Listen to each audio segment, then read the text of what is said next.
Hello everyone, welcome to मेट्रोली के smart biology class. तो चलिए, बहुत खुशी की बात है कि पुनः हम आपके लिए महत्वपूर्ण वीडियो लेकर के आ चुके हैं और हमें उम्मीद है कि आप भी बहुत खुश और संतुष्ट होंगे, क्योंकि आपको भी इस चैनल पर अच्छे कंटेंट वाला वीडियो देखने को मिल रहा होगा। तो चलिए, बिना टाइम वेस्ट के हम वीडियो को स्टार्ट करते हैं और शुरू हो जाते हैं। जैसा कि आपको हम थोड़ा सा बताना चाहेंगे कि जो है ना, काफ़ी लंबे समय से जो है ना वीडियो इस चैनल पर नहीं आ रही थी, क्योंकि टाइम की थोड़ा सा पाबंदी चल रही है। मुंबई गए हैं तो कुछ वर्क फ्रॉम होम काम मिल गई है, तो थोड़ा सा उस पर हम ज़्यादा टाइम दे पा रहे हैं। लेकिन तो भी हम प्रयास कर रहे हैं कि उधर टाइम देते हुए भी आपको टाइम दिया जाए और सप्ताह में जो है ना 1 से 2 वीडियो कम से कम आपको अपलोड किया जाए। कम से कम में ऐसे तो प्रयास करेंगे जितना ज़्यादा हो सके, लेकिन कम से कम 1 से 2 वीडियो आपको देखने को मिलता रहेगा और आराम से पढ़ते रहेंगे और मज़े लेते रहेंगे और बेहतर करते रहेंगे। तो चलिए आगे बातें करते हैं और समझते हैं और सीखते हैं। थोड़ा सा आपको हम जानकारी के लिए दे दें, आप हमेशा की तरह जानते ही होंगे, है ना, हमेशा की तरह आपको पता ही है। क्या पता है तो ज़रा ध्यान से देखेंगे तो हमेशा की तरह पता है क्लास से जुड़े हुई जानकारियाँ तो आपको हम दिए थे। क्लास का नाम तो आपको पता ही है, नाम पता ही है। एक्सपीरियंस की अगर हम बात करते हैं, टीचिंग एक्सपीरियंस तो जो है ना, पहले 12 साल थी, अब 13 साल हो गई। 1 साल बढ़ी तो 23 आया, 13 साल हो गई।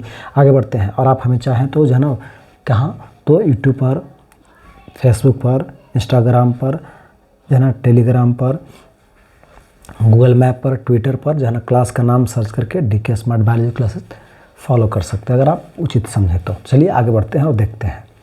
आज हम लोग जो अध्ययन करने वाले हैं वो क्या अध्ययन करने वाले हैं, फाउंडेशन बैच के बारे में बात करेंगे, जो 12th क्लास से जुड़ा हुआ रहेगा। और हम प्रयास करेंगे कि इससे कंटिन्यूटी आपको बना रहे और लगातार वीडियो आती रहे। प्रयास करेंगे, आप ध्यान से पढ़ते रहें और सीखते रहें। तो चलिए, इसी बात को ध्यान में रखते हुए हम एक टॉपिक शुरू कर रहे हैं जिसका नाम है मानव जनन। क्या नाम है? देखिए, ह्यूमन रिप्रोडक्शन। क्या नाम है बाबू? Human reproduction. इसे हिंदी में हम लोग क्या कहते हैं? मानव जनन कहते हैं, या इसी को प्रजनन भी कहा जाता है। क्या कहा जाता है? मानव जनन या प्रजनन। बात समझ में आ रही है? कोई दिक्कत है यहाँ तक? तो मानव जनन थोड़ा सा हम चेक कर लेते हैं ठीक ठाक हुआ है कि नहीं, क्योंकि पिछला बार जो है ना वीडियो रिकॉर्ड किए तो आवाज़ें नहीं आया, फिर दोबारा हमको इसको शूट करना पड़ रहा था। चलिए, खैर कोई बात नहीं है, इसलिए हम चेक करते रहेंगे बीच बीच में इधर उधर, तो घबराने की बात नहीं है, आराम से पढ़ते रहिए आप। तो चलिए हम लोग देखते हैं, मानव जनन से जुड़ी हुई जानकारियाँ को लेते हैं। मानव अगर बारे में हम बात कर लेते हैं तो मानव का मुख्य रूप से यहाँ पर अर्थ होता है बाबू, लेक्चर फर्स्ट है, समझ रहे हैं ना। तो मानव का यहाँ पर जो है ना, मुख्य रूप से यहाँ पर हम सेंस देते हैं नर और मादा। मतलब मानव नर-मादा को हम लोग मानते हैं, या नर-मादा क्या है तो एक प्रकार के मानव हैं। कोई दिक्कत? आगे बढ़ते हैं। अब यहाँ पर थोड़ा सा हम लोग समझते हैं कि नर-मादा तो है ही, लेकिन जनन या प्रजनन का क्या मतलब होता है। तो देखिए, जनन या प्रजनन का मतलब होता है संख्या में वृद्धि। इसको हम लोग बोलचाल के भाषा में क्या बोलते हैं? संख्या में वृद्धि कहते हैं। किस में वृद्धि बाबू? संख्या में वृद्धि। बात समझ में आ रही है? किस में वृद्धि? संख्या में वृद्धि। तो आप यहाँ पे समझिए कि चाहे वो नर हो या क्या हो, ध्यान देंगे, नर हो या क्या हो, मादा हो, जिस क्रिया द्वारा ये क्या करते हैं, अपनी संख्याओं को बढ़ाते हैं। जिस क्रिया द्वारा क्या करते हैं बाबू? अपनी संख्याओं को बढ़ाते हैं, तो उस क्रिया को हम लोग क्या कहते हैं? मानव जनन या मानव प्रजनन कहते हैं। और इसको लोग है ना, इंग्लिश में क्या कहते हैं? Human reproduction. यानी सिंपल भाषा में आपको याद रखना है कि जिस क्रिया द्वारा नर और मादा, बात में आ रही है, या आप कह सकते हैं कौन? मेल और फीमेल, जिस क्रिया द्वारा अपनी संख्याओं को क्या करते हैं? बढ़ाते हैं। जिसके द्वारा क्या करते हैं? जिस क्रिया द्वारा जीव अपनी संख्याओं को बढ़ाते हैं, वो क्रिया क्या कहलाती है बाबू? ह्यूमन रिप्रोडक्शन या मानव जनन कहलाती है। क्लियर हो गया यहाँ तक? कोई दिक्कत किसी को? ये बात सबको समझ में आ रही है? आगे बढ़ते हैं, ज़रा ध्यान से देखते जाइएगा इसको और समझते भी जाइएगा। तो चलिए आगे बढ़ते हैं। मानव जनन क्या होती है, पूरी जानकारी आपको दिया गया। जैसे यहाँ पर देखते हैं, यहाँ पर इसी को अगर हम जो है ना थोड़ा सा रिकैप दें तो यहाँ पर इसको यह देख सकते हैं। क्या है? मानव जनन। क्या है बाबू? मानव जनन या प्रजनन।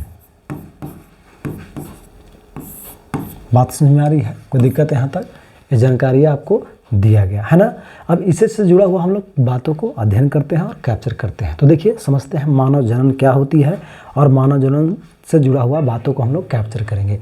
तो सिंपल भाषा में आपको बताया गया कि जिस क्रिया द्वारा क्या करते हैं, तो मानव यानी नर और मादा, मानव बोले तो कौन भाई, नर और मादा, आपको जानकारी दिया गया कि जिस क्रिया द्वारा नर और मादा क्या करते हैं, अपनी संख्याओं को बढ़ाते हैं, ठीक है ना, तो उस क्रिया को हम लोग मानव जनन के नाम से जानते हैं। इसमें सबसे महत्वपूर्ण चीज़ जो देखने को मिल जाती है सेक्स ऑर्गन और क्या, विविपैरस है ना, सजीव प्रजक, अंड प्रजक, लिंग अंग लिंग है ना, ये सब के बारे में हम बातें करेंगे। लेकिन फिलहाल यहाँ पर हम कुछ कैप्चर करते हैं, ज़रा ध्यान से देखिए और तब हम इस पर आएंगे और इसके बारे में चर्चा करेंगे। तो पहले यहाँ पर ध्यान दीजिए, हम लोग बात कर रहे थे किसको लेकर के, तो वृद्धि को लेकर के है ना, ज़रा ध्यान से देखिएगा और समझिएगा।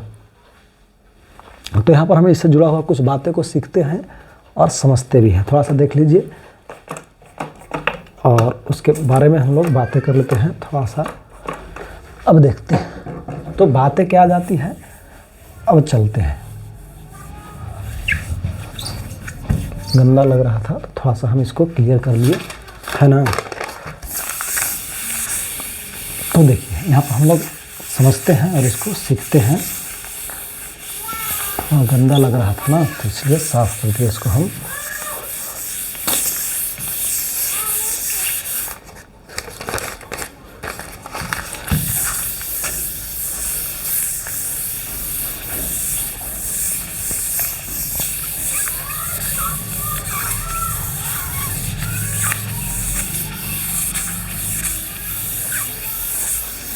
चलिए देखते हैं, आगे बढ़ते हैं। तो हम लोग समझते हैं और देखते हैं, इसके बारे में जानते हैं और क्या क्या सीखते हैं। देखिए हम लोग अध्ययन जो करेंगे वो क्या अध्ययन करने वाले हैं, तो देखिए जनन की बात करते हैं हम। मानव जनन क्या अध्ययन करने वाले हैं, ध्यान देंगे। यहाँ पर हम लिख रहे हैं मानव जनन।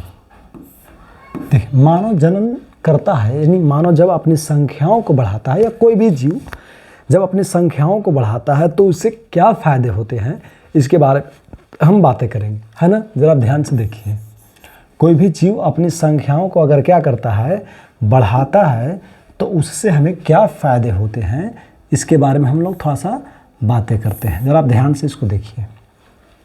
तो अगर हम बात कर लें मानव या कोई भी जीव, देखिए पहले समझते हैं मानव जनन। तो समझ लीजिए क्या होता है, मानव जिस क्रिया द्वारा अपनी संख्याओं को बढ़ाता है तो क्रिया मानव जनन कहलाती है। या आप ऐसे भी डायरेक्ट कह सकते हैं कि जब नर और मादा जो है ना क्या करते हैं, जिस क्रिया द्वारा अपनी संख्याओं को बढ़ाते हैं वो क्रिया ह्यूमन रिप्रोडक्शन या मानव जनन या मानव प्रजनन कहलाती है। लेकिन अब हम यहाँ पर जानेंगे, वो तो समझ चुके कि मानव जनन किसे कहते हैं, मतलब संख्या इसमें बढ़ाने की प्रक्रिया ही जनन या मानव जनन कहलाती है मानव में। लेकिन मानव जनन से क्या फ़ायदे हैं, इसके बारे में थोड़ा सा हम बातें करते हैं। तो इसके मुख्य रूप से 3 फायदे हैं। तो पहला फ़ायदा की हम बात कर लेते हैं और उसके लाभ समझिए। फ़ायदे मतलब लाभ यहाँ पर समझना है। तो लाभ क्या है, मानव जनन के जो है ना मुख्य रूप से कितने जो है ना लाभ, तो 3 लाभों पर हम बातें करेंगे। और 3 लाभ होते हैं। पहला जो होता है वो क्या होता है, इंक्रीज ऑफ पॉपुलेशन।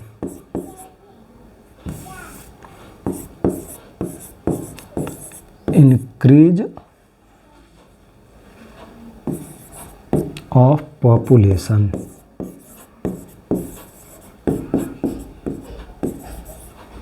बात समझ आ रही है। अब चलते हैं, ये हो गया पहला। दूसरा अगर हम बात कर लेते हैं, पहला हो गया यहाँ पर, और दूसरा की अगर हम बात कर लेते हैं, जरा ध्यान से देखेंगे, मेंटेनेंस ऑफ स्पीसीज। दूसरा क्या होता है, मेंटेनेंस। मेंटेनेंस या मेंटेनेंस जो है ना, मेंटेनेंस ऑफ स्पीसीज।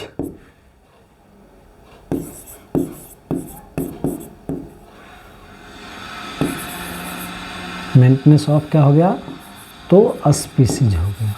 क्लियर हो गया। और अगर आगे बढ़ते हैं तो ज़रा ध्यान से देखेंगे, इसको हम लोग क्या मानते हैं। अगला की अगर हम बात कर लेते हैं तो अगला में होता है, ज़रा ध्यान से देखेंगे, inheritance of useful character, inheritance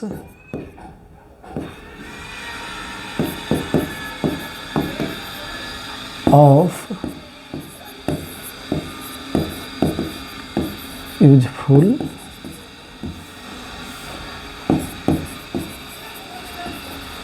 character. बात समझ आ रही है? अब ज़रा ध्यान से देखिए, ये आपको 3 फायदे बताए गए। कोई भी जीव अपनी संख्याओं को बढ़ाता है तो उससे कम से कम 3 फायदे देखने को मिलते हैं। अब ये 3 फायदे क्या क्या होते हैं, इसके बारे में हम लोग थोड़ा सा अध्ययन करते हैं और समझते हैं। बात समझ आ रही है सबको? ज़रा ध्यान से इसको देखते जाएंगे। इसको हिंदी में हम लोग बोलते हैं आबादी की वृद्धि। इसको हिंदी में क्या कहते हैं बाबू? आबादी की वृद्धि कहते हैं। थोड़ा सा हम इसको छोटा करके लिख देते हैं, ज़रा ध्यान से देखेंगे। इसको क्या कहा जाता है?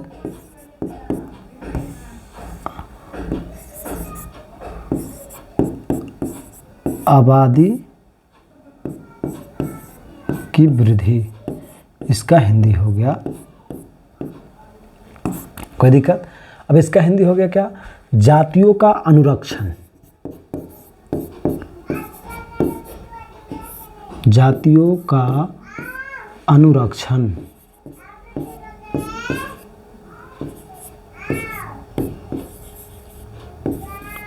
जातियों का क्या? अनुरक्षण। कोई दिक्कत? बात समझ में आ रही है? अब जरा ध्यान से देखिए, है ना, उपयोगी, यहाँ पर लिख सकते हैं उपयोगी, उपयोगी गुणों की, उपयोगी गुणों की क्या? वंशागति।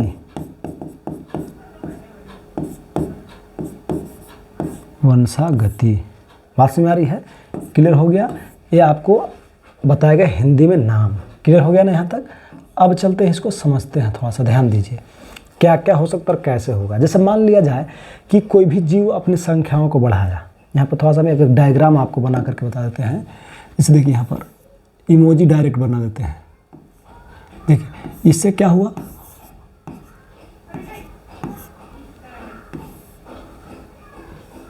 इमोजी तो यहाँ पर देखिए,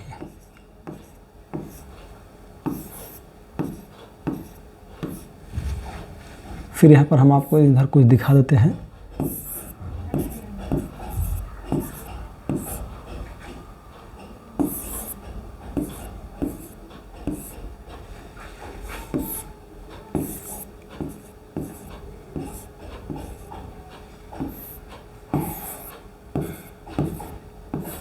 देखिए, ये दिख रहा है कुछ? तो ये जो जानकारी आपको दिया, देखिए, तो फर्स्ट है, जो है ना, व्यक्ति है, एक जीव है, दूसरा है, तीसरा, चौथा, ऐसे करके बताया गया। तो ये जीव हम दिखा रहा है आपको डायरेक्ट एक इमोजी के रूप में। ऐसे हम स्ट्रक्चर बनाएंगे तो थोड़ा सा बड़ा हो जाएगा और जगह नहीं है उतना, तो हम आपको समझाने के लिए बता रहे हैं। कह रहे कि आबादी में वृद्धि। देखिए, यहाँ पर क्या हुआ? प्रोसेस हुआ। क्या हुआ ज़रा समझिए। यहाँ पर रिप्रोडक्शन किया, मतलब ये है, इसका एक फीमेल होना चाहिए, इसका क्या होना चाहिए? एक फीमेल। तो ये फीमेल दोनों जो है ना प्रोसेस किया। क्या किया? ये दोनों मिल करके प्रोसेस किया, मतलब प्रोसेस किया, यानी एक क्रिया किया। तो उस क्रिया को क्या कह दिए? रिप्रोडक्शन कह दिए, जनन कह दिए। तो जैसे ये जनन की क्रिया किया तो इससे क्या हुआ? 2 जीवों का विकास हो गया। फिर ये दोनों जीव जो है ना, मेल और फीमेल को अलग अलग लेकर के प्रोसेस किए, रिप्रोडक्शन की, तो इससे 4 जीवों का विकास हो गया। ऐसे और भी हो सकते हैं, लेकिन कम से कम समझाने के लिए हम आपको बता रहे हैं। फिर ये रिप्रोडक्शन जो है ना बीच में किए, है ना, तो इनसे क्या हुआ? संख्या का विकास हुआ।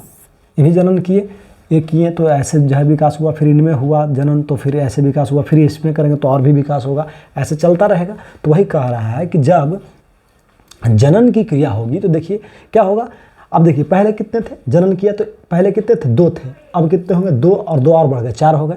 फिर जनन ये लोग जो है ना 4 किए तो फिर और बढ़ गए, कितने हो गए? तो ऐसे ऐसे जो है, देखिए अब कितने हो गए? पहले 2 थे, 2 से अब कितने हो गए? 4। फिर 4 के बाद अब कितने हो गए? फिर 4 और बढ़ गए तो 8 हो गए।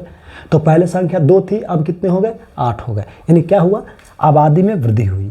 बात में आ रही है? तो कैसे होता है बताएगा आपको कि जब यह जीव अपनी संख्याओं को बढ़ाएंगे तो फिक्स है कि उनकी आबादी यानी उनकी जनसंख्या बढ़ेगी, है ना, पॉपुलेशन इंक्रीज करेगा। यहाँ पर लिखा हुआ है ना, इंक्रीज ऑफ पॉपुलेशन। पॉपुलेशन क्या करेगी? तो इंक्रीज करेगी। क्लियर हो गया? बात समझ में आ गई? कोई दिक्कत है यहाँ तक? आगे बढ़ते हैं।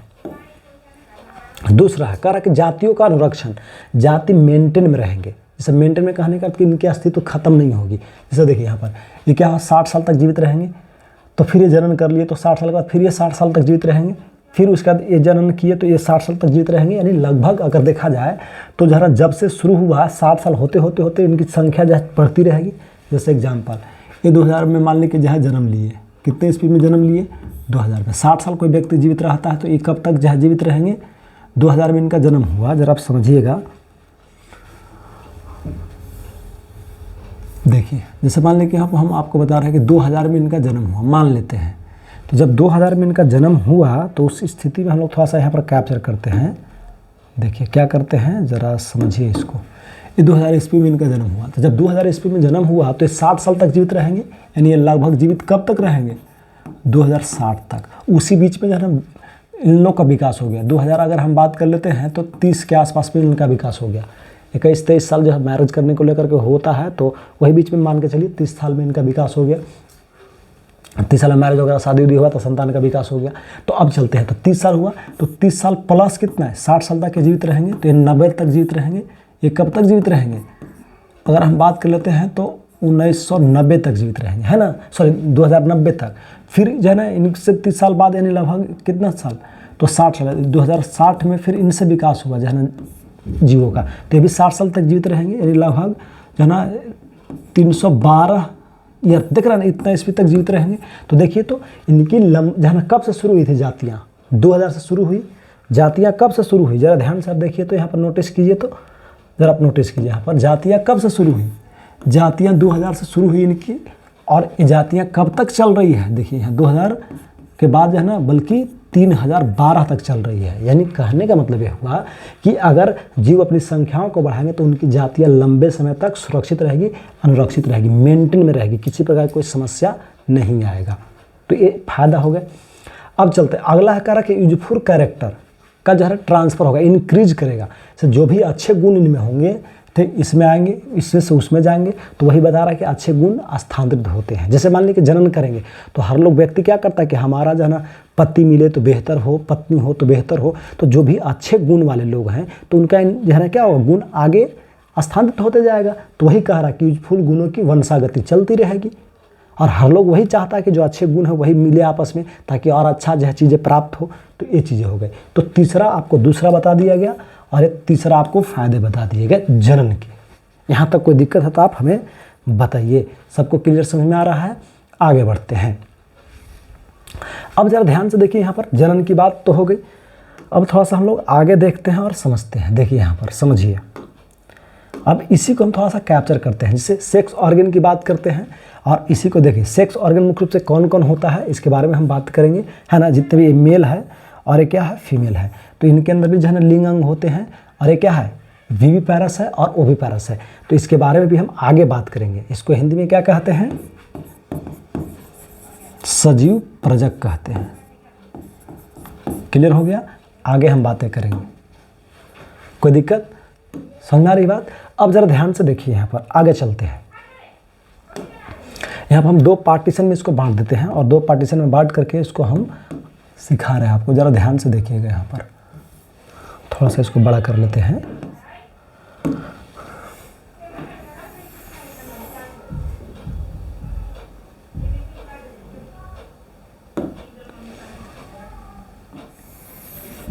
देखिए अब यहाँ पर हम लोग समझते हैं, कैसे समझते हैं ज़रा आप नोटिस कीजिए।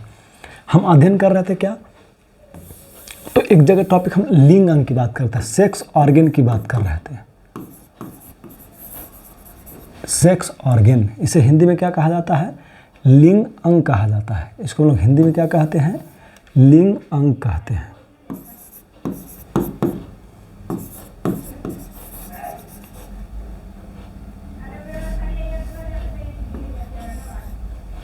इसको हम लोग क्या बोलते हैं, लिंग अंग कहते हैं।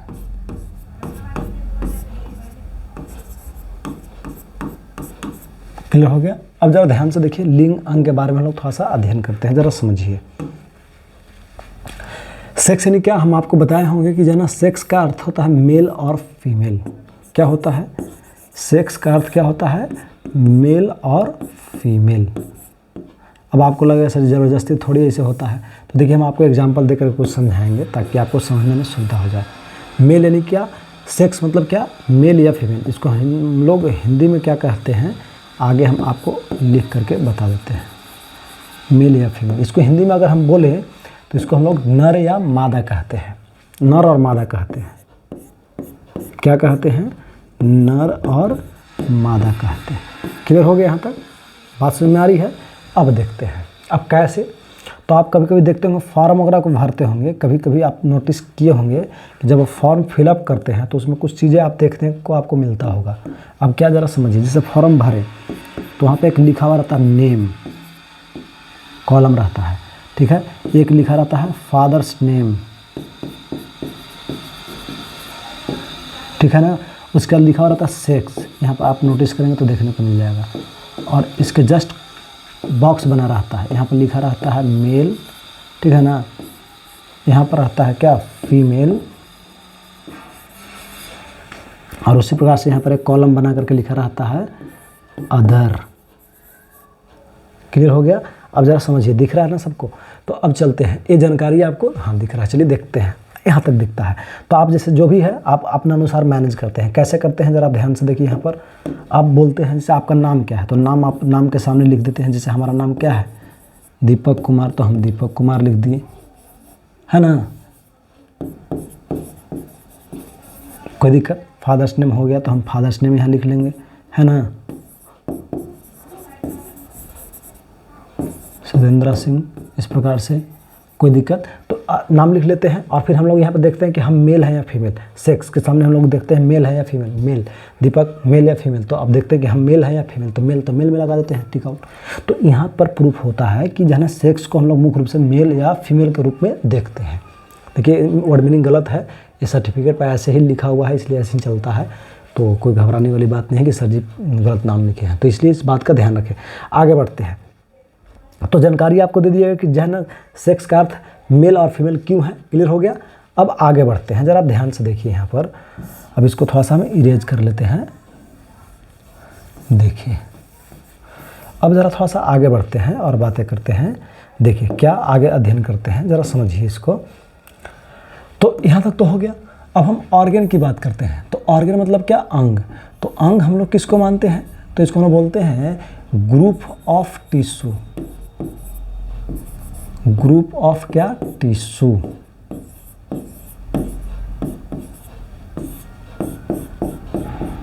क्या बोलते हैं, ग्रुप ऑफ टिश्यू। कोई दिक्कत है यहाँ तक। इसको हिंदी में हम लोग क्या कहते हैं, ऊतकों का समूह। क्या बोलते हैं, ऊतकों का समूह कहते हैं।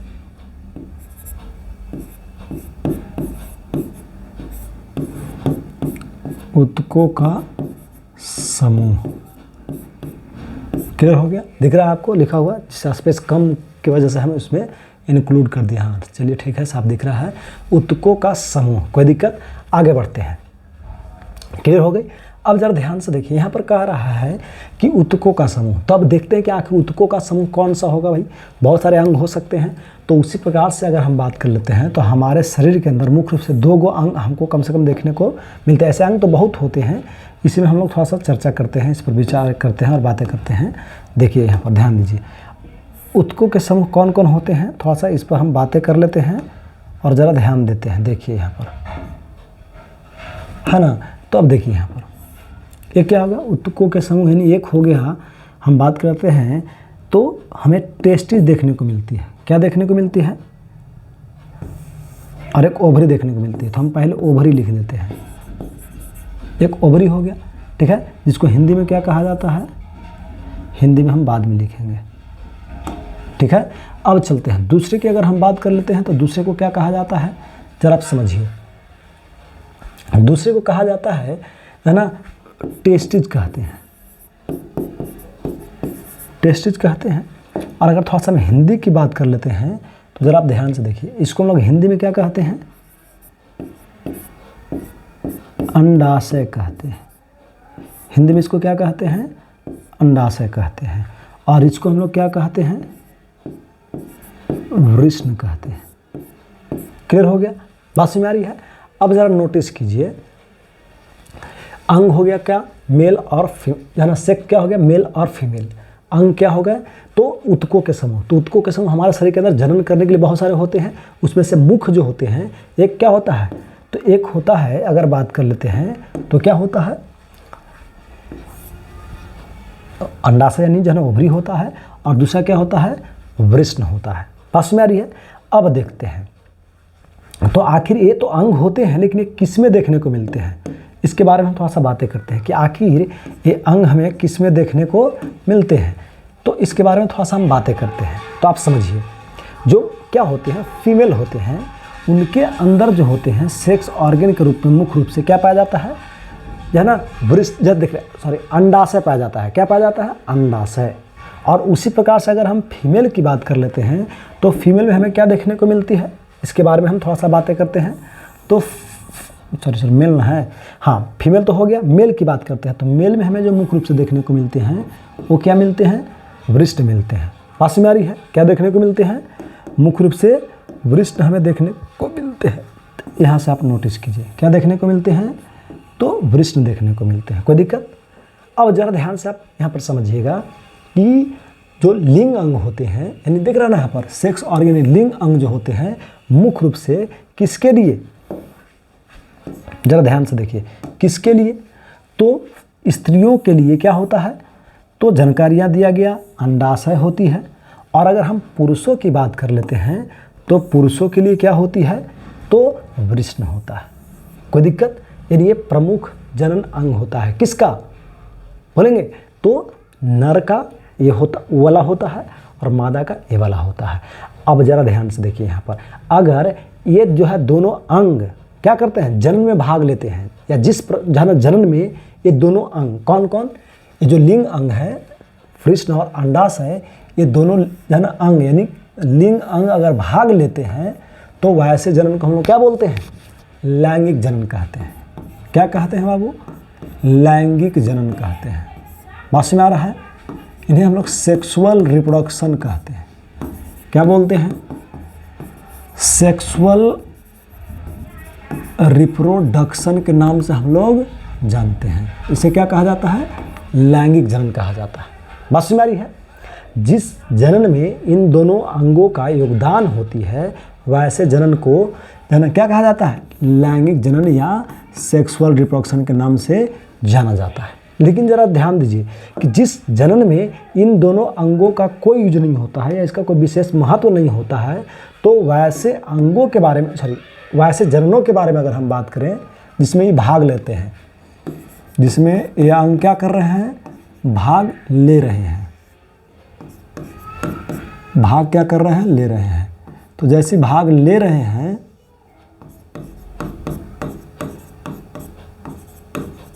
बात समझ आ रही है, तो वैसे अंगों को हम लोग क्या कहेंगे, लैंगिक जनन। और जिस जनन में ये अंग भाग नहीं ले रहे हैं, जिस अंग में ये जो है ना, जिस जनन में ये अंग भाग नहीं ले रहे हैं, तो उसे कहा जाता है क्या, ये सेक्सुअल रिप्रोडक्शन। उसे क्या कहा जाता है, ये सेक्सुअल रिप्रोडक्शन के नाम से जाना जाता है। इसे हम लोग हिंदी में क्या कहते हैं बाबू, अलैंगिक जनन कहते हैं। क्या कहते हैं, अलैंगिक जनन के नाम से हम लोग जानते हैं। क्या कहते हैं, अलैंगिक जनन कहते हैं। ये बात क्लियर हो गई। लैंगिक जनन क्या होता है और अलैंगिक जनन क्या होती है। कोई दिक्कत है यहाँ तक, ये जानकारी आपको दे दिया गया। बात समझ में आ रही है। ध्यान देंगे, जिसमें सेक्स ऑर्गन भाग नहीं लेते हैं, तो उन्हें क्या कहा जाता है, इसमें भाग नहीं लेंगे, भाग उसमें ले रहे हैं लेकिन इसमें नहीं लेंगे। कौन, लिंग अंग यानी वृषण और अंडाशय भाग नहीं लेते हैं। जब भाग नहीं लेते हैं तो इन्हें क्या कहा जाता है बाबू, भाग नहीं लेते हैं तो इन्हें कहा जाता है, क्या कहा जाता है, तो ये सेक्सुअल रिप्रोडक्शन कहा जाता है। लेकिन जब भाग लेते हैं तो उन्हें लैंगिक जनन या सेक्सुअल रिप्रोडक्शन कहा जाता है। क्लियर हो गया। अब चलते हैं, यहाँ पर आप समझिए कि लिंग अंग क्या होता है और इसका योगदान क्या है। अगर जनन में या कोई भी जनन में ये अंग भाग लेता है तो लैंगिक यानी सेक्सुअल रिप्रोडक्शन कहलाएगा, नहीं लेगा तो अलैंगिक जनन कहलाएगा। अब सेक्स ऑर्गन किसको बोलते हैं, तो स्त्रियों में अगर हम बोले तो ओवरी यानी अंडाशय बोलेंगे, और अगर हम नर यानी पुरुषों में बोले तो वृषण या टेस्टिस कहते हैं। क्लियर हो गया। अब जरा ध्यान से देखेंगे इसको, अगर हम दूसरी भाषा में जानना चाहें तो हम इसको बोलते हैं, क्या बोलते हैं, जरा आप समझिएगा। देखिए ध्यान से, यहाँ पर इसी पर यही कलर नहीं ठीक रहेगा, तो ज़रा आप नोटिस करेंगे, यहाँ देखिए इसको चल रहा है, दिख रहा है। चलिए अच्छा थोड़ा दिख ही जाएगा, आगे बढ़ते हैं। तो ज़रा समझिए बात क्या जाती है।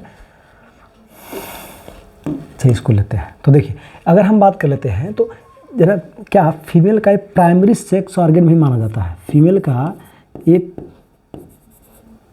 प्राइमरी सेक्स ऑर्गन भी माना जाता है, या प्राइमरी इसको लैंगिक जनन अंग भी कह सकते हैं। इसको क्या कहा जाता है बाबू, प्राथमिक अंग भी कहते हैं। प्राथमिक क्या कहते हैं, तो इसे अंग कहा जाता है, किसका, स्त्रियों का। बात समझ आ रही है। इसको क्या कहा जाता है, प्राथमिक अंग हम लोग बोलते हैं, किसको, पुरुषों का, सॉरी स्त्रियों का। और इसको हम बोलते हैं क्या, प्राथमिक अंग किसको, पुरुषों का। क्लियर हो गया। वृषण को जो है ना क्या कहा जाता है, तो प्राथमिक लैंगिक जनन अंग भी कहा जाता है, या मुख्य लिंग अंग भी कहा जाता है। क्लियर हो गया। और अंडाशय को हम लोग प्राथमिक लैंगिक है ना प्राथमिक अंग या प्राथमिक लैंगिक जनन अंग भी कहते हैं, किसका, फीमेलों का अंडाशय को। ये बात क्लियर हो गई। अब थोड़ा सा आगे बढ़ते हैं, जरा आप ध्यान से देखेंगे यहाँ पर। अब ये चीज़ें आपको दिखाई गई थी, सेक्स ऑर्गन क्या होता है बता दिया गया। तो देखिए मुख्य रूप से सेक्स ऑर्गन जो है ना पुरुषों में ये देखने को मिलता है, दिख रहा है ना, यह है क्या है, टेस्टिज है। आगे भी हम दिखा देंगे इसको पूरा क्लियर पिक्चर।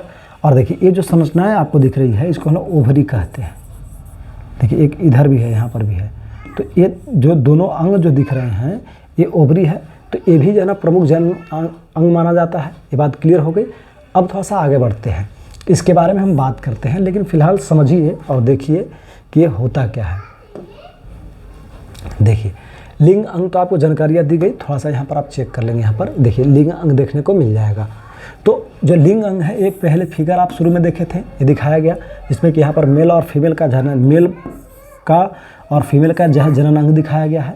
और उसी को जो है थोड़ा सा आप नोटिस करेंगे यहाँ पर फिगर में, तो ये भी बात वही लिखी हुई है, क्या, सेक्स ऑर्गन। लेकिन यहाँ पर क्लियर किया गया है कि ये जो संरचना आप देख रहे हैं इसको लोग टेस्टिज यानी वृषण कहते हैं। क्या कहते हैं बाबू, टेस्टिज यानी वृषण कहते हैं। और यहाँ पर जो आप संरचना देख रहे हैं इसको अंडाशय कहा जाता है। पोजीशन क्लियर है आपको कि ये कहाँ पर होती है, कोई दिक्कत यहाँ तक, ये जानकारी आपको दिया गया। ये जो संरचनाएं आप देख रहे हैं यहाँ पर, ये अंडाशय हो गया, इसी को लिंग अंग कहते हैं। अगर ये जन्म में भाग ले रहे हैं तो क्या, अगर ये जन्म में भाग ले रहे हैं तो सेक्सुअल रिप्रोडक्शन, अगर ये क्या कर रहे हैं, जन्म में भाग ले रहे हैं तो क्या कहलाएगा बाबू, सेक्सुअल रिप्रोडक्शन कहलाएगा। क्लियर हो गया। और अगर भाग नहीं ले रहे हैं, भाग ले रहे हैं तो सेक्सुअल रिप्रोडक्शन, और अगर भाग नहीं ले रहे हैं मतलब अपना योगदान नहीं दे रहे हैं तो वैसे जनन को ये सेक्सुअल रिप्रोडक्शन के नाम से जाना जाता है, इसमें भाग नहीं लेते हैं। क्लियर हो गया। अब चलते हैं, इसके बारे में खुद ऑलरेडी हम आपको फर्स्ट चैप्टर में लैंगिक अलैंगिक सेक्सुअल में अंतर बहुत सारे 10-12 अंतर आपको लिखवा चुके हैं। इसके बारे में ऑलरेडी पूरी तरह से हम पढ़ा चुके हैं, इसलिए इस पर ज़्यादा हम डिस्कस नहीं कर रहे हैं। आगे बढ़ते हैं यहाँ पर जरा आप ध्यान से देखिए। अब हम लोग इस टॉपिक को कैप्चर करते हैं। ये टॉपिक जो आपको दिख रहा है इसके बारे में हम लोग थोड़ा सा अध्ययन करते हैं और समझते हैं कि आखिर ये टॉपिक है क्या, ठीक है ना। इसके बारे में थोड़ा सा हम लोग बातें करते हैं। ज़रा ध्यान से देखिए, ये जो आपको लिखा हुआ दिख रहा है इसके बारे में हम थोड़ा सा बातें करते हैं, ज़रा समझिए। ये जो आपको लिखा हुआ दिख रहा है यूनिसेक्सुअल, इसको लोग हिंदी में क्या बोलते हैं, एक लिंगी कहते हैं। क्या कहते हैं, एक लिंगी कहते हैं।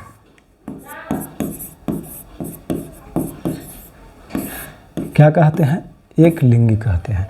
और एक और टॉपिक आ जाएगी, एक और बातें आ जाएगी जिसको हम बोलते हैं बाइसेक्सुअल। इसमें साथ में एक और टॉपिकों को सीख भी लेनी है।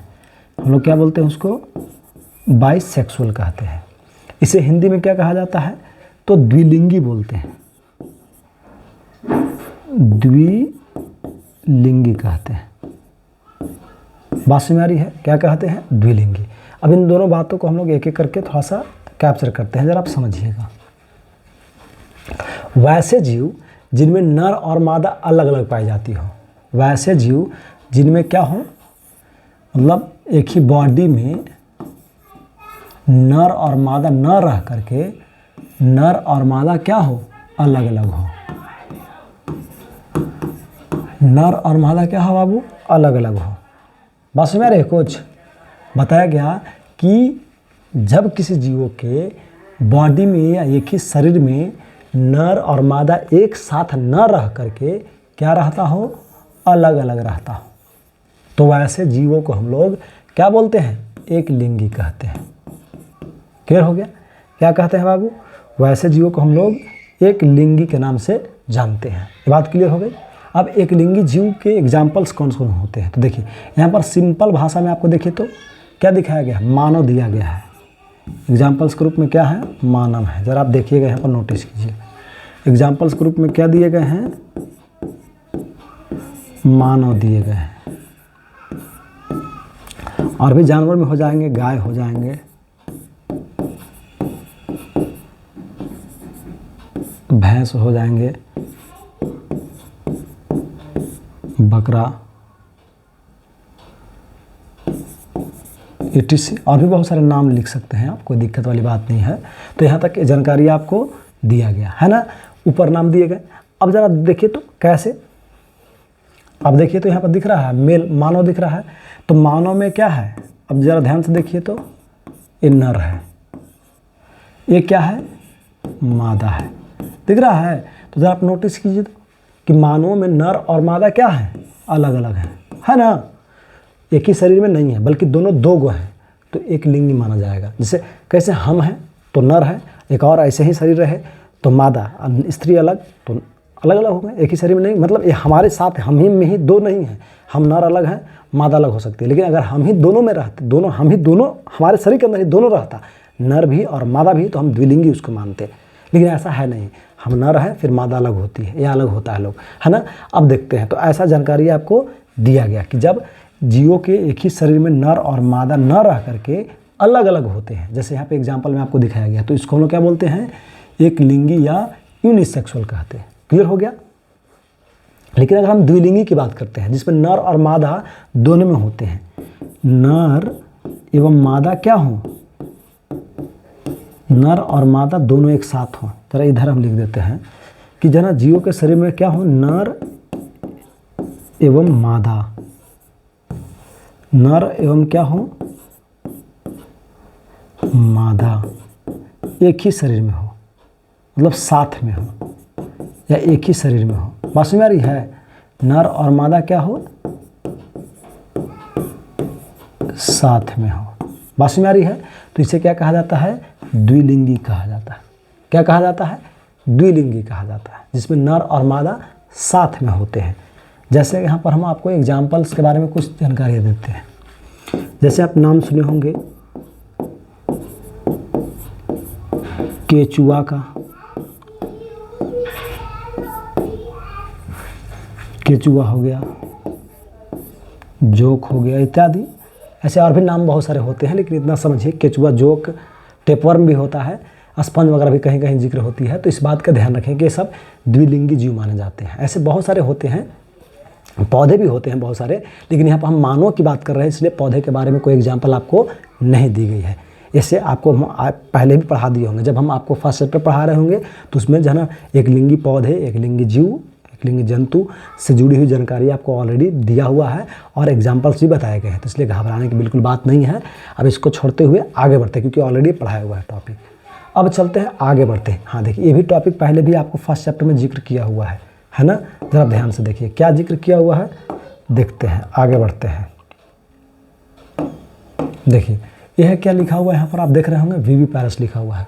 इसे लोग हिंदी में सजीव प्रजग के नाम से जानते हैं। इसे हिंदी में क्या कहा जाता है, सजीव प्रजग कहा जाता है। क्या कहा जाता है बाबू, सजीव प्रजग कहा जाता है। क्लियर हो गया? एक और टॉपिक आ जाएगी जिसका नाम है ओविपैरस। बात समझ में आ रही है? वो भी क्या हो जाएगा, पैरस हो गया, जिसे हिंदी में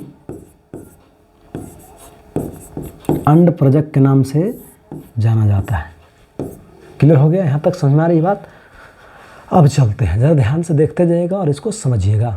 चलिए, साफ़ सुथरा आपको दिख रहा होगा। थोड़ा सा जस्ट हम पानी पी लेते हैं, प्यास लग गया बोलने में, गर्मी के समय आ गई है ना, जस्ट तो ज़्यादा समय नहीं लेंगे।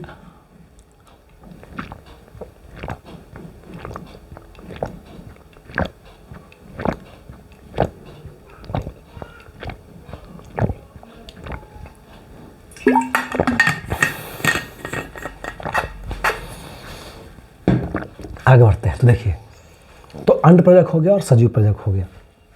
अब इसके बारे में थोड़ा सा हम बातें करते हैं। देखिए, वैसे जीव जो क्या करते हैं, संतानों को जन्म देते हैं। वैसे जीव जो क्या करते हैं, तो संतानों को जन्म देते हैं। किसको जन्म देते हैं? तो संतान को जन्म देते हैं। बस में आ रही है? किसको जन्म देते हैं? संतान को जन्म देते हैं। जो जीव क्या करते हैं, संतानों को जन्म देते हैं, तो उन्हें सजीव प्रजक कहा जाता है। जैसे देखिए, क्या है, माँ है, ये मानव है, माँ है, और ये क्या है, इसकी बच्ची है, संतान है ना। तो देखिए, तो ये संतान क्या की, ये क्या है, बेबी है। बेबी मतलब बच्चा समझिए, ये क्या है, बेबी है। तो माँ है यानी मॉम है, तो ये क्या की, ये जो मॉम दिख रही है, ये मॉम क्या की, तो संतान के रूप में देखिए बेबी को जन्म दी, है ना, बेबी को, है ना। तो बेबी यानी बच्चे को जन्म दी, यानी संतान की जन्म दी। वैसे मानव हो जाएंगे, जानवर भी हो जाएंगे, गाय हो जाएंगे, गाय भी बछड़े को जन्म देती है, गाय बछड़ा होता है शायद, है ना। अब जो भी हो ध्यान रखेंगे। तो बछड़े को जन्मती, भैंस है तो वो भी अपने छोटे बच्चे को जो है ना, बच्चा को जन्म देती है। उसी प्रकार से बकरा भी जो है ना, मेमना होता, मेमना उसको बोलते हैं ना, हाँ मेमना को जन्म देती है। और कुत्ते जो होते हैं, कुत्तियाँ जो होती है ना फीमेल, वो भी जन्म देती हैं, जिसको हम बोलते हैं पपी बोलते हैं, पपी या पपी जो भी हो तो बोलते हैं, मतलब छोटे जीवों को जन्म देती है। उसी प्रकार से हर जीव जो है ना क्या करता है, छोटे जीवों को जन्म देते हैं, संतानों को जन्म देते हैं, यानी अपने लघु रूप को स्थापित करते हैं या जन्म देते हैं। तो वैसे जीवों को हम लोग क्या मानते हैं, तो विविपेरस या सजीव प्रजक कहते हैं। यानी जो जीव संतानों को जन्म देते हैं और संतान को जन्म देकर के अपनी संख्या को बढ़ाते हैं, तो उन जीवों को सजीव प्रजक के नाम से जाना जाता है। जिसका जीता जागता एग्जाम्पल्स आपको मानव दिए गए, यहाँ पर फिगर में भी आपको देखने को मिल रहा होगा, है ना।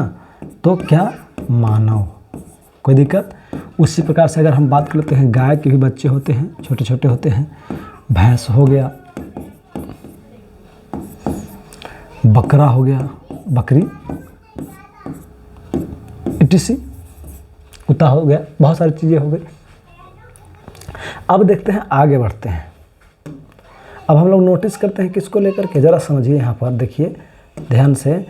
अब हम लोग टॉपिक अध्ययन करते हैं अंडप्रजक को लेकर के।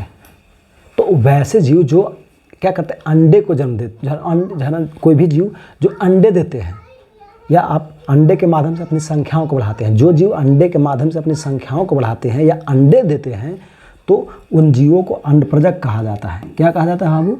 अंडप्रजक कहा जाता है। डायरेक्ट हम आपको एग्जाम्पल यहाँ पर दे देते हैं, ज़रा समझिए। एग्जाम्पल की अगर हम बात कर लेते हैं तो समझिए, जैसे मुर्गी, जैसे अगर हम बात कर लेते हैं तो क्या हो गया, मुर्गी हो गया, बतख हो गया, और उसका जो है पक्षी हो गई, टर्की, टीसी, बहुत सारे जो है जो भी अंडे देते हैं, आप समझिए। सांप वगैरह भी इसमें आ जाएगा, मगरमच्छ वगैरह भी हो जाएगा, मतलब बहुत सारे जीव हो सकते हैं, तो सभी को अंडप्रजक कहेंगे। क्लियर हो गया? एक लिंगी क्या है, द्विलिंगी क्या है, सजीव प्रजक क्या है, अंडप्रजक क्या है, और इससे पहले जुड़ा हुआ बातें क्या, तो लिंग अंग क्या है ना। लिंग अंग क्या है, बात समझ आ रही है? ये जानकारी आपको दिया गया कि लिंग अंग क्या होता है, मुख्य रूप से लिंग अंग किसको कहते हैं, और अगर वो अपना योगदान देता है तो कौन सा जन्म कहलाएगा, नहीं देता है तो कौन सा कहलाएगा। और साथ ही साथ इससे जुड़ा हुआ बातें बताया गया क्या, कि अगर कोई भी जीव मानव जन्म करता है, ठीक है, या कोई भी जीव अपनी संख्याओं को बढ़ाता है, तो उसमें क्या उससे लाभ देखने को मिलेंगे, क्या फ़ायदे होंगे, ये जानकारी आपको दी गई। अब थोड़ा सा आगे बढ़ते हैं, ज़रा आप ध्यान दीजिए। यहाँ तक तो, ये तक तो हो गए, क्लियर हो गया यहाँ तक। अब चलते हैं, आगे बढ़ते हैं और आगे हम लोग देखते हैं। तो ये जानकारी आपको दिया गया कि जो है मुख्य रूप से क्या है, तो जननांग ये थे। अब इसका योगदान के बारे में हम बातें करेंगे, तो ज़रा आप ध्यान से देखिए और समझिए यहाँ पर। तो देखिए, ये मुख्य रूप से जो है ना क्या है। हाँ, लेकिन थोड़ा सा यहाँ पर और समझते हैं। अब हम मानव में स्पेशली जनन की बात करते हैं। ऐसे तो आपको कुछ बेसिक चीज़ें थी जो आपको ऑलरेडी पढ़ाए गए हैं और बताए भी गए हैं, लेकिन अब हम लोग मेन टॉपिक को स्टार्ट करते हैं कि जब मानव जनन करते हैं तो मानव में किस प्रकार से जनन होती है और मानव किस प्रकार से जनन करते हैं, इसके बारे में हम लोग थोड़ा सा आइडिया लेते हैं। तो ज़रा आप ध्यान से देखिएगा। मानव जो आपको दिख रहा है, मानव एक प्रकार का उस श्रेणी के अंतर्गत आने वाला जीव है जिसमें जो है ना जनन करने के लिए, मानव में जनन करने के लिए अगर हम बात कर लेते हैं तो मुख्य रूप से जो है ना क्या होते हैं, 2 प्रकार के ऑर्गन पाए जाते हैं। कितने प्रकार के पाए जाते हैं बाबू? मुख्य रूप से 2 प्रकार के ऑर्गन पाए जाते हैं। बात समझ में आ रहा है? अब ये 2 प्रकार के कौन कौन होते हैं इसके बारे में हम थोड़ा सा बातें करते हैं। ज़रा आप नोटिस कीजिए, यहाँ पर ध्यान दीजिए। देखिए, ध्यान देंगे, यहाँ पर 2 ऑर्गन देखने को मिलते हैं। एक देखने को मिलता है male reproductive system,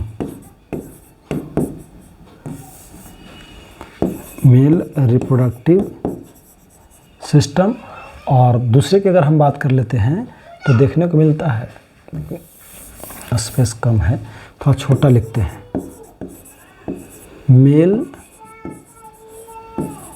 reproductive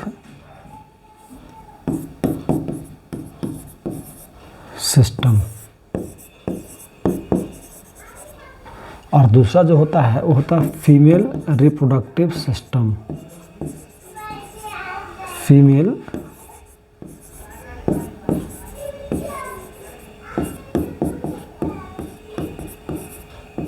reproductive system.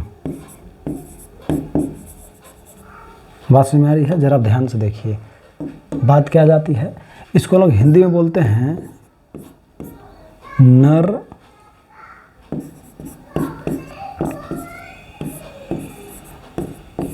जनन अंग। बात समझ में आ रही है? और दूसरा जो होता है वो होता है मादा जनन अंग। क्या होता है? मादा जनन अंग। दिख रहा है?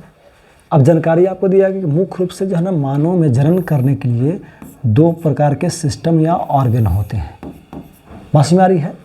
अब ज़रा ध्यान से देखेंगे, कोई दिक्कत यहाँ तक दिख रही है सबको? आगे बढ़ते हैं, ज़रा समझिए ध्यान से। एक क्या हो गया? मेल रिप्रोडक्टिव सिस्टम, और दूसरा क्या हो गया? Female reproductive system. बात समझ में आ रही है? अब ज़रा ध्यान से देखिए, मेल रिप्रोडक्टिव सिस्टम जो होते हैं, ठीक है ना, ये क्या होते हैं, थोड़ा सा इससे जो है जुड़ी हुई हम अध्ययन करते हैं बातों को। तो देखिए, जिसके द्वारा मेल अपनी संख्याओं को बढ़ाते हैं या जनन करने में अपना योगदान देते हैं, तो उन अंगों को मेल रिप्रोडक्टिव सिस्टम कहा जाता है, जिसमें अनेक अंग भाग लेते हैं। जिसमें क्या होते हैं? अनेक अंग भाग लेते हैं। पास में आ रही है? क्या होते हैं इसके अंदर? अनेक अंग क्या करते हैं बाबू? भाग लेते हैं, या आप ऐसा भी कह सकते हैं कि अनेक अंगों का समूह होते हैं। क्लियर हो गई? उसी प्रकार से अगर हम बात कर लेते हैं मादा को लेकर के, तो जिस प्रकार से मानव के नर में जो है ना क्या होते हैं, जनन करने के लिए जिस अंगों का योगदान होता है, उसी प्रकार से अगर हम बात करें तो ज़रा समझिए क्या होते हैं, तो नर भाग में भी होते हैं, या नर जनन अंगों में भी क्या होते हैं, बहुत सारे अंगों के समूह होते हैं, या बहुत सारे अंग क्या करते हैं, इसमें भी भाग लेते हैं, और भाग लेकर के एक विशेष प्रकार के तंत्र को निर्माण करते हैं, जिसे हम लोग फीमेल रिप्रोडक्टिव सिस्टम या मादा जनन तंत्र या मादा जनन अंग कहते हैं। उसी प्रकार से नर में भी होता है। ये बात क्लियर हो गई? अब देखते हैं, उसी में से हम पहला को कैप्चर करेंगे। उसी में से हम क्या करेंगे? पहला को कैप्चर करेंगे। किसको कैप्चर करेंगे? फर्स्ट को, जिसका नाम क्या होगा? नर जनन अंग, यानी मेल रिप्रोडक्टिव सिस्टम या ऑर्गन। क्लियर हो गया? तो यहाँ पर आप नोटिस कीजिए, यहाँ पर देखेंगे लिखा हुआ नज़र आ जाएगा आपको, क्या देखने को मिल रहा है। तो देखिए, मेल रिप्रोडक्टिव सिस्टम, और हम आपको कई बार बताए हैं कि नर जनन अंग मुख्य रूप से किसको माना जाता है। अब जरा ध्यान से देखिए, यहाँ पर स्लाइड को हम आपको स्क्रॉल करके दिखाते हैं, मुख्य रूप से किसको माना जाता है। आप देखिए, यहाँ पर आपको देखने को मिल रही होगी, देखिए दिख रहा है, नर जनन अंग मुख्य रूप से हम लोग किसको मानते हैं, तो वृष्ण को मानते हैं। प्राथमिक अंग या लैंगिक जनन अंग भी हम लोग किसको मानते हैं? वृष्ण को। और मादा में किसको? तो अंडाशय को, ओवरी को। तो अब यहाँ पर हम लोग आगे बढ़ते हैं, वृष्ण को देखते हैं। तो यहाँ पर आप स्ट्रक्चर को देखिए, ये जो आपको स्ट्रक्चर दिख रहा है ये वृष्ण है, इसी को हम लोग टेस्टिस कहते हैं। इसी को हम लोग क्या बोलते हैं? टेस्टिस कहते हैं। क्लियर हो गई? वृष्ण कहते हैं। क्या कहते हैं? वृष्ण के नाम से हम लोग जानते हैं। क्लियर हो गया? अब अगर हम बात कर लेते हैं ये कहाँ पाई जाती है, तो देखिए ये दोनों पैर के जो जांघ होते हैं उसके बीच में उदर गुहा के बाहर, कहाँ? उदर गुहा के बाहर कहाँ पाई जाती है? वृष्ण कोश में पाया जाता है बाबू। कहाँ पाया जाता है? वृष्ण कोश में पाया जाता है। कहाँ पाया जाता है? वृष्ण कोश में पाया जाता है। कोई दिक्कत? ये जानकारी आपको दिया गया। ध्यान देंगे, वृष्ण कोश के अगर बारे में बात कर लेते हैं तो इसकी टेम्परेचर जो होती है हमारे, जैसे यहाँ थोड़ा सा हम रफ यूज़ कर रहे हैं, जल्दी जल्दी समझा रहे हैं क्योंकि बहुत टाइम हो गया है। फिर उसके बाद जो शेष बचेगा हम स्पेशल जब टॉपिक अध्ययन करेंगे उसमें कैप्चर करेंगे। 2-4-5 मिनट और हम इसको कैप्चर कर लेते हैं। तो देखिए, तो ज़रा समझिएगा, बकाइएगा नहीं। तो यहाँ पर ज़रा ध्यान से आप देखिए, यहाँ पर वृष्ण जो होती है इसकी वृष्ण कोश जो होती है इसकी टेम्परेचर हमारे शरीर से लगभग क्या होता है? 2-3 डिग्री सेल्सियस कम होती है। अगर हम बात कर लेते हैं तो इसकी जो टेम्परेचर होती है बाबू वो हमारे बॉडी से लगभग 2-3 डिग्री टेम्परेचर क्या होती है? तो कम होती है। 2 डिग्री सेल्सियस टेम्परेचर इसकी क्या होती है? कम होती है। अगर आप ओवरऑल देखा जाए तो इसकी जो टेम्परेचर होती है वो 34 डिग्री सेल्सियस से ले करके 35 डिग्री सेल्सियस के आसपास होती है। क्लियर हो गया? इसको लोग अधिवृष्ण कहते हैं। क्या कहते हैं बाबू? अधिवृष्ण कहते हैं। ये जो दिख रहा है इसको लोग पेनिस या सीसन कहते हैं। इसको पेनिस या सीसन कहा जाता है। पास में आ रही है? अब थोड़ा सा आगे हम दिखा देते हैं और आगे बढ़ते हैं। देखिए ये जो दिख रहा है ना, क्या कह रहे हैं इसको हम लोग? देखिए यहाँ पर नोटिस कीजिए, ये जो आप देख रहे हैं इसको क्या कहा जाता है? वृष्ण कहा जाता है। वृष्ण की अगर हम बात करते हैं लंबाई की तो इसकी लंबाई जो हो जाएगी वो कितनी सेंटीमीटर हो जाएगी? 5। चौड़ाई की अगर हम बात कर लेते हैं तो कितनी हो जाएगी? 2.5 सेंटीमीटर। और वही हम मोटाई की अगर बात कर लेते हैं तो इसकी मोटाई हो जाएगी 3 सेंटीमीटर बाबू। और ये पाया कहाँ जाता है? वृष्ण उपस्थित कहाँ होती है?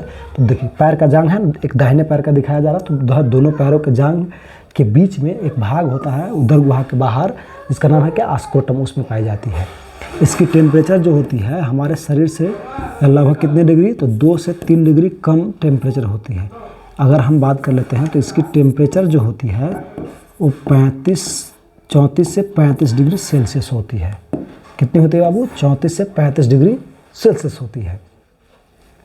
ये जो संरचना है आपको दिख रहा है इसको हम लोग एनस, मलद्वार कहते हैं, जिससे बेकार पदार्थ है आंत, बड़ी आंत के अंतिम भाग होता है जिससे बाहर निकलती है। हम आपको 11वीं में बात पढ़ाए थे। देखिए सीसन है, इसको लोग पेनिस कहते हैं, इसको लोग ग्लैंड पेनिस बोलते हैं। GP gland penis. ये हो गया टेस्टिस। इसकी साइज़ आपको बताई गई, देखिए यहाँ पर बताया गया। लंबाई जो है ना कितना हो जाएगा? तो 5 सेंटीमीटर हो जाएगा। चौड़ाई 2.5 सेंटीमीटर हो जाएगा। लंबाई ऐसे, चौड़ाई ऐसे और मोटाई गोल ले। क्लियर हो गया? अब बढ़ते हैं आगे। ये जो दिख रहा है इसको हम लोग यूरिन ब्लैडर बोलते हैं, यूबी इसको बोलते हैं। क्या बोलते हैं? यूबी, यूरिन ब्लैडर कहते हैं। ये जो दिख रहा है इसको पीजी बोलते हैं, प्रोस्टेट ग्लैंड। बात समझ आ रही है? इसको हम लोग क्या बोलते हैं? इसको हम लोग यूरेथ्रा कहते हैं। थोड़ा सा भी हम जल्दी जल्दी चल रहे हैं लेकिन इसको हम कैप्चर करेंगे क्योंकि अब लास्ट करेंगे। इसको हम लोग बोलते हैं विडी, वास्ट डिफरेंस बोलते हैं। और ऐसे बहुत सारे भाग मिल करके एक स्पेशल जो है ना क्या करते हैं? तो मेल रिप्रोडक्टिव, देखिए पिछला का टॉपिक है इसका नहीं है, तो मेल रिप्रोडक्टिव सिस्टम ऑर्गन का निर्माण करते हैं। तो चलिए ऐसे ये सब चीज़ें हैं, ऐसे ऐसे जो है देखिए यहाँ पर दिखाया गया। टेम्परेचर इतना होता है, 2-3 डिग्री कम रहता है। जो है ये वृष्ण है, पाया कहा जाता है स्क्रोटम में, इसकी टेम्परेचर इतनी होती है। ठीक है ना? यहाँ पर देखेंगे टेस्टी दिखाया गया, इसकी साइज 4 से 5 सेंटीमीटर दिखाई गई। अभी हम पहले भी बता चुके हैं ऑलरेडी, है ना? क्लियर हो गया यहाँ तक। अब चलते हैं उसके अंदर किस प्रकार के सेल होते हैं, कितने सेल होते हैं, ठीक है ना? भाग कितने होते हैं, देखिए लिखा हुआ है पार्ट्स ऑफ टेस्टिस सेल, उसके अंदर कौन कौन होते हैं, ठीक है ना? लैडिंग सेल, एस्टोली सेल, है ना, स्पर्मेटोगोनियम, इन सभी टॉपिकों को हम कैप्चर करेंगे। एजुकेटरी डक्ट कौन कौन से होते हैं, है ना, ये जानकारी आपको देंगे आगे, ठीक है ना? एपिडर्मिस के कितने भाग होते हैं ये आपको हम जानकारी आगे करके देंगे आराम से, ठीक है ना? चलिए तो फिर हम लोग नेक्स्ट टाइम मिलते हैं और बातें करते हैं फिर, और आगे हम आराम से जो है कैप्चर करेंगे। घबराने की बिल्कुल बात नहीं है, मन से पढ़ते रहिए और बेहतर करते रहिए। तब तक के लिए आप सभी को हमारी तरफ से ज़रा बहुत बहुत धन्यवाद, अपना कीमती वक्त हमारे साथ बिताने और गुजारने के लिए। तो चलिए फिर हम नेक्स्ट वीडियो में मिलते हैं और बातें करते हैं। ऐसे आता रहेगा आपका लेक्चर जो है ना, मन से पढ़ते रहें और बेहतर करते रहें।